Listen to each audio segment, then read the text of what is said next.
Hey folks, Will Brink here, Brinkstone.com. Today I want to talk about intermittent fasting. Intermittent fasting has been I guess you'd call it a trend, a bit of a fad, on and off.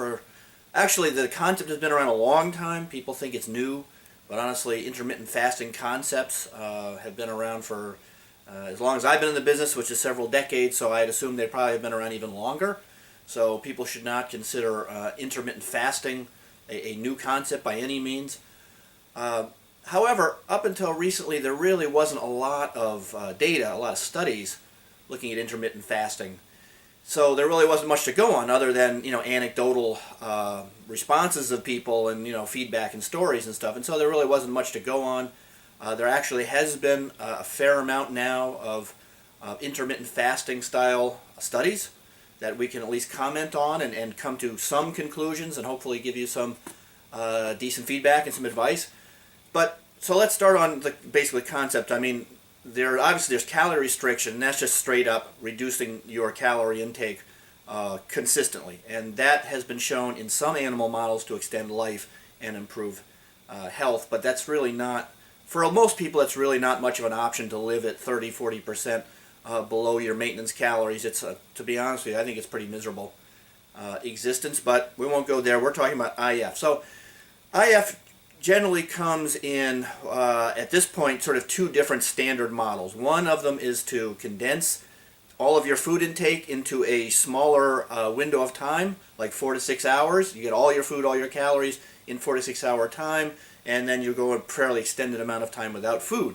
The other one is intermittent calorie restriction, and that's where you actually would only restrict your calories 2 to 3 days per week. Basically, the model of that is you'd basically have one meal, about 400 to 600 calories, 2 to 3 days per week, and the other days you would eat completely normal. And that one I think is actually probably the most interesting of the bunch as far as the impact on metabolism and on health parameters. One of the mistakes people make, and you have to be careful about this, is applying studies and weight loss metabolism, weight loss focus to healthy, athletic, lean people. The two of them do not always overlap well. So what we have so far is a fair amount of animal studies and a few decent human studies using these intermittent fasting schedules and showing benefit and showing improvements in a number of health parameters, health metrics, weight loss, and that type of thing, even in isocaloric diets, that is, same calories. And the animals and these limited human studies putting people on the same number of calories, but one following this intermittent fasting schedule, especially the intermittent calorie fasting schedule versus same calories, actually showed some benefit.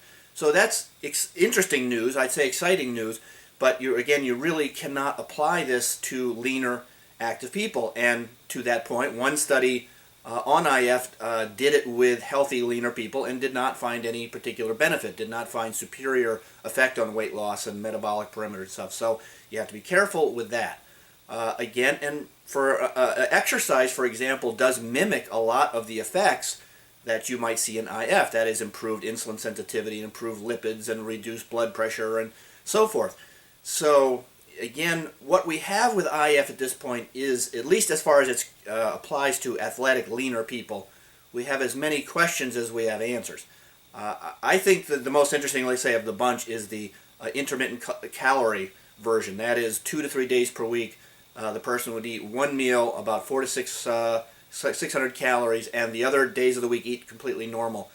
Of the bunch, if I was going to try one, but again, I think for me, at least, there's still just as many questions as there are answers. Now, for people that are overweight, obese, not exercising, I think this actually could be a legit method of losing some weight in a healthy fashion, which may not be as strenuous to stick to as some other schedules out there. Again, there is, I hate to say it, but there is more. We need more data, honestly. But I would say that we need more data to find out who does this work on, which is the optimal schedule, what are the macronutrients best. Again, do the macronutrient benefits change with a different IF schedule? We don't know that. So there's a number of variables and factors that just are unknown in the IF world. I would say that I would give it some thumbs up to those looking who are overweight, looking to lose some weight and not exercising. It's really, the jury's really out whether or not this is a smart schedule for active people that are on the leaner side. Like I say, I've heard some conflicting feedback. Some people have done the IF where you are just limiting the time period in the day to 4 to 6 hours. You get all your calories, and I've heard both conflicting positive and negatives on that. Some people really didn't do a thing for. Some people said it was the best thing they ever tried. So again, that doesn't really help us a whole lot. So basic conclusion is there are a number of studies in animal models and some human models, though limited in human models, showing some benefits to IF in overweight people looking to lose weight. There is really no data in active people, active lean people, comparing diets. And there was one study of IF in healthy, normal weight people that did not find any superiority in effect to a standard diet.